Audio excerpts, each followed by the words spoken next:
dictators. These are the regimes that have been instigating the wars, the chaos in the world, the killings, the murderings, slaughters. These are the regimes. Why are they in that council? I really don't understand. And then we have the United Nations in Turkmenistan or in Kazakhstan or any other country, and they're doing zilch. Nothing is happening. The only thing that they're doing is supporting dictators, is promoting the regimes. I don't see anything these years from United Nations that has been done in support of people. I thought their charter stands for human rights. Either they need to change their charter to showing the actual face of United Nations, that they support the terror Russians, terrorists, Islamic extremists. United Nations has become a political manipulation machine, in my mind, in my opinion. And it's serving the dictators and bloodthirsty genocidal regimes. That's what United Nations stands for nowadays. It needs to disassemble. It needs to go. We need some new organization in this world. The one that is able to provide the human rights and truly stands for it and does not appease the dictators or regimes. So going back to Turkey, Turkey is trying to create OTS, Organization of Turkic States. And they've had, this is a Turan that we've spoken about before with you. They had an international conference with each other, Uzbekistan, Turkmenistan, Turkey, all of these countries, basically, Azerbaijan. And basically, it seems like regimes are trying to just fortify their own power. I really do not think that this Organization of Turkic States is serving us, the people. This is only for the dictators. This is only for the authoritarians. This is only for the regimes. I mean, not only Turkmens have been already hurt by Turkey, repressed and all, but look at the Uyghurs. Has the Turkey supported Uyghurs? No. They actually are basically kissing ass of China. And same thing right now is happening, that they're kissing ass of Russia, of Putin, namely. And also Turkey is trying to get its influence in our Central Asian countries. But how is it going to get its influence if it's losing it? If Russia already has gotten such a stronghold of Turkmenistan, of Kazakhstan, all of our stands. If in the past we limited Russians, since last year, Turkmenistan is flooded by Russian schools. We don't want Russian schools. We can learn the languages, but we don't want Russian schools because that is how Russia is taking and colonizing our countries. That is how Russia is setting its rule. In Turkmenistan, Zhadan and Khramov, two of the influential gray cardinals, were running the whole theater. And these were Putin's people. Right now, Zhadan died, but his propaganda machine is still working. There is a blogger, and he's been in the center of all of these abductions. Anytime that any activist would be contradicting him, he was harassing them, he was going after them, he was making manipulative videos about them, fake, maybe using some like 30% truth, and was manipulating to make those activists hated by the public. And that actually has happened. It happened to me. It happened to many others. And he actually has harassed women mostly. And then when women stepped aside, he started harassing everyone else, the young activists. And now all of those young activists that he was harassing with his whole plethora of Mahama, we call them Mahama, the former KGB, Mahama groups, those activists are in Turkmenistan and they're in jail, either in jail or Ovodantepe jail, or they're dead. We already heard of one of the deaths, Farhat Meymankuliyev. I want to say that these abductions started with Omurzak Omarkuliyev. He was a young aspiring student. That happened in 2018. They lured him back into Turkmenistan and then they didn't let him out. When he went to the U.S. Embassy, they arrested him. And since then, we don't have any information about him. Yeah. Then there's Azat Isakov, my activist. In 2021, Rashid Miredov, the foreign minister of Turkmenistan, called the Russian colleague and they abducted my activist from there. They made a theatrical thing about him being deported, but he didn't have a passport on his hands. He was under United Nations protection at that time. Somehow they deported him within 2 days. And they sent me information saying that officially, I have letters, all of those letters, that he left himself. Azat would never leave. Azat Isakov was a pure heart, pure person. He told me, Chemen, I am in danger. And as soon as we started working towards that, Russia snatched him, gave him to the hands of Turkmen embassy. Now there's Juma Sapar, Dadabayev, Juma Sapar Turkmen, we call him. He was abducted in Turkey. They injected him, and then he woke up in Uzbekistan. And then he's an Uzbek citizen. So Turkmenistan asked Uzbekistan to assist it, requesting Juma Sapar be deported from Turkey. So it happened with the help of Uzbekistan.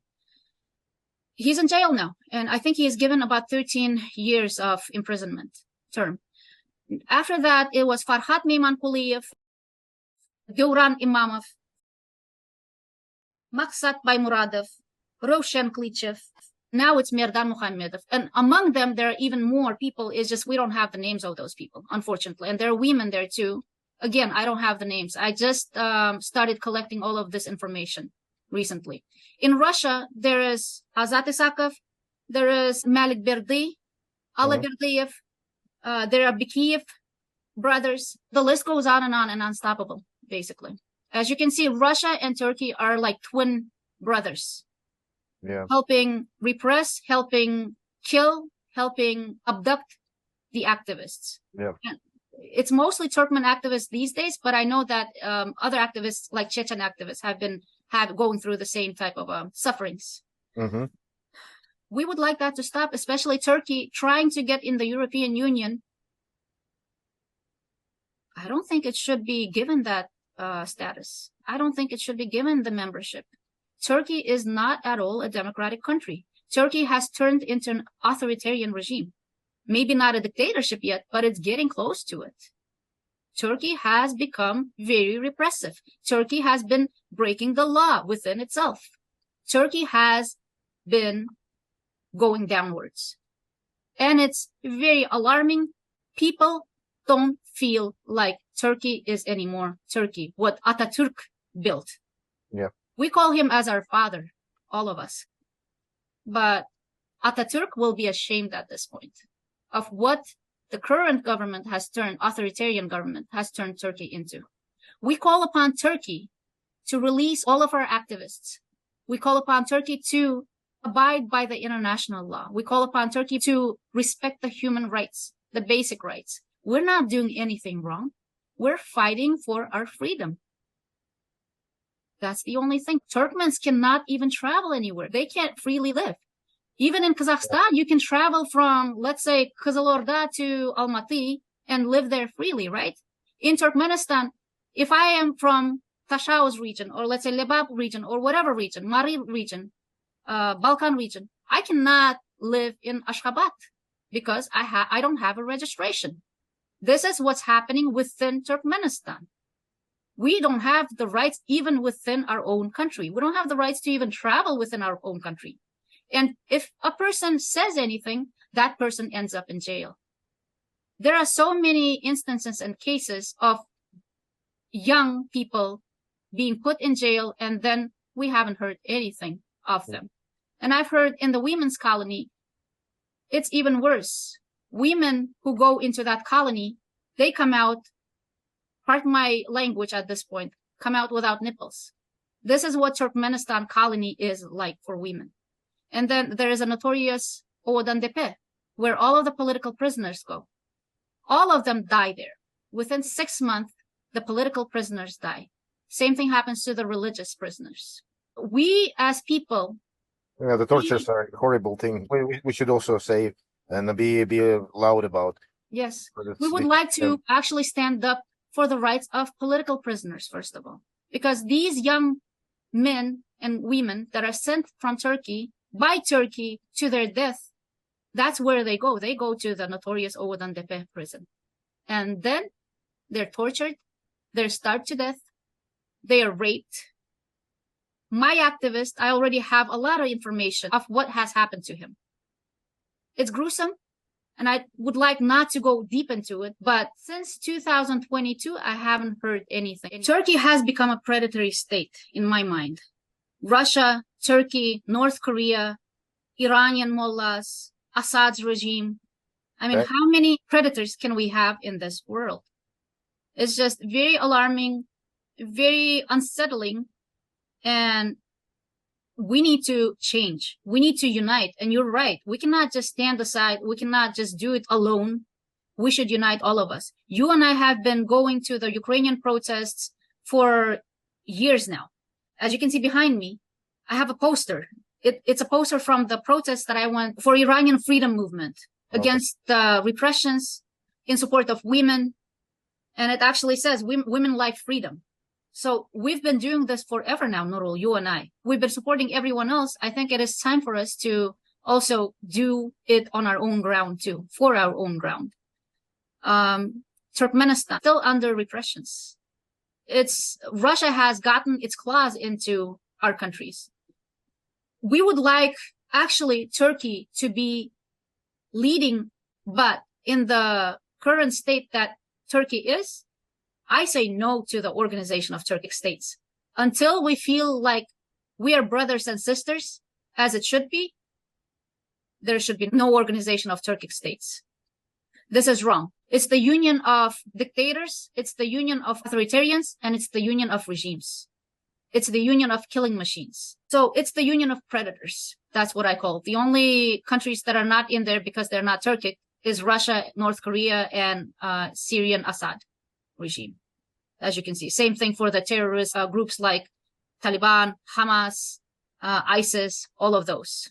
With the information about this latest abduction that has happened in Turkey, this young man's name is Mirdan Muhammedov. He came to Turkey when he was young. He went to the university. He studied sociology. He loved Turkey. He took it as his own home. His parents are in Turkey now. And they're worried, just like any parents, any of us would be worried about our children. If we don't speak out for a child, who are we then? We're no better than these authoritarian regimes too. Silence is worse than what they're doing. We should speak up for the lives, for the freedom of these young people, of everyone that is being abducted, being repressed. Transnational repressions are a true, real thing right now. And Turkey is really deep in shit in that. Pardon my language, but that's what really is happening. What I would like to do is call for peaceful protesters, anyone who cares for the human life and freedom, to come and support us, to come in front of the Turkish embassy at 3 p.m. on the 31st of July in Washington, D.C. Everyone who has regard to the human rights, to stand with us against the dictatorial, authoritarian regimes, against the killings of innocent people. We would like to also call upon Congress, upon statesmen, upon anyone who has power to help us, to assist us in saving these people. Please, please interfere. Please make our voices heard. Please speak out against the injustice in this world. Turkey, Russia, all of these regimes have become repressive and have affected the world. If it starts in one place, it will come to you too. So together, in collaboration, we can start working against these regimes, and we can start working towards building democracy for everyone. These Turkmens, these Chechens, these many, many other people, displaced people, would not be in every Western country if we could collaboratively save their lives and stand for humanity as well as human rights. I think it is our duty to support, to stand for innocent people. This is what human rights is about. And I would like to call upon Turkey. Please remember your history. Remember who you are. You're not Mankurt nation. You're not a Mankurt state. Ataturk did not build Mankurt state. Ataturk built progressive in education, in freedom. Ataturk built free country. People of Turkey, I call upon you to stand for your freedom, because they have repressed, they have killed, they have tortured our activists, Turkmen activists there. But also, as I can see, many Turkish citizens are leaving Turkey now instead of fighting for their own freedom. Your country is turning into a authoritarian regime. I would like to also call upon Russia terrorist state. Hands off of our countries. Hands off of Turkmenistan. Hands off of Kazakhstan, of Kyrgyzstan, of Uzbekistan. Hands off of the world. It's time for us to unite against the propaganda that terror Russia, that Iranian mullahs, that Assad regime, that China, that North Korea are building. Let's return to our roots of being free people. We were born free. We should also die free too. If we die, we should die of natural causes, not of torture, not of repressions, not of murders caused by regimes. I would like to call upon everyone to stand together with Ukraine, to stand together with Chechens, to stand together with the Central Asians that are fighting against the dictatorial, authoritarian, killing machine regimes. Turkey, I would like to appeal to you, save our young generation. The young generation that believes that Turkey is a democratic state. The young generation that thinks that you are brothers to them. Please save them. Their lives are precious. We value their lives as you would value your own children. Save our young generation, Turkey. Save our Turkmens because they are our future. It's time for change. It's time for changes. We should look upon and towards a better future together. Thank you. I would like to add also, from my point of view, and generally maybe a lot of civil activists who I'm communicating with will share this opinion. It's important for Turkey to make a decision right now to really listen to the voice of humanity.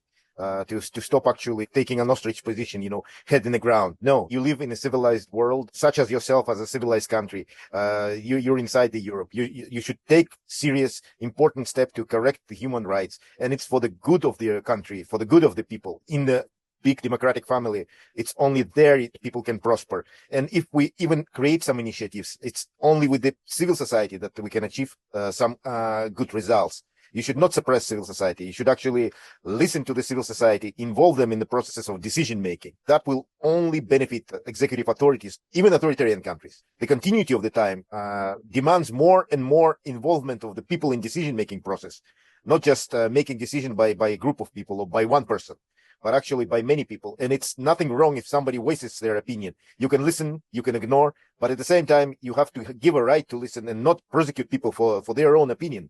So that's something that it's important, and I agree with what Chema just said right now, that organizations that turn their blind eye on this situation should cease to exist. They're good for nothing. So the principles of democracy, human rights should come first, then economic and private interests. And then the balance of two will actually bring prosperity to the nations. Turkey, there's still time for you to set an example of a democratic country that stands for human rights, that stands for justice, as we know that you were. That is what we believed when many Turkmens came to Turkey. Please remember your humanity, Turkey. You were a big example for us, and we're still warm towards you, but you're losing us. You're losing your own Turkic brothers and sisters. Don't lose us. We're the most precious treasure. People are the most precious treasure. And all of that economic gains that you think you will make from the dictators, you can gain even more from democratic, open nations that we could become. Stand for justice, stand for law, stand for freedom, stand for the life of people. We call upon you to be that country that sets the best example. We believe in you. International organizations such as Human Rights, Amnesty International, United Nations, even though they're the dictatorial machine's tool. We would like to call upon OSCE. We would like to call upon every human rights organization to help us out, to support us. Mirdan Muhamedov right now is in dire danger. We would like to save this young man, one who could actually do a lot of good for his own country.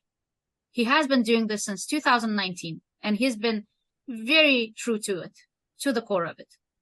Let's save the lives, please.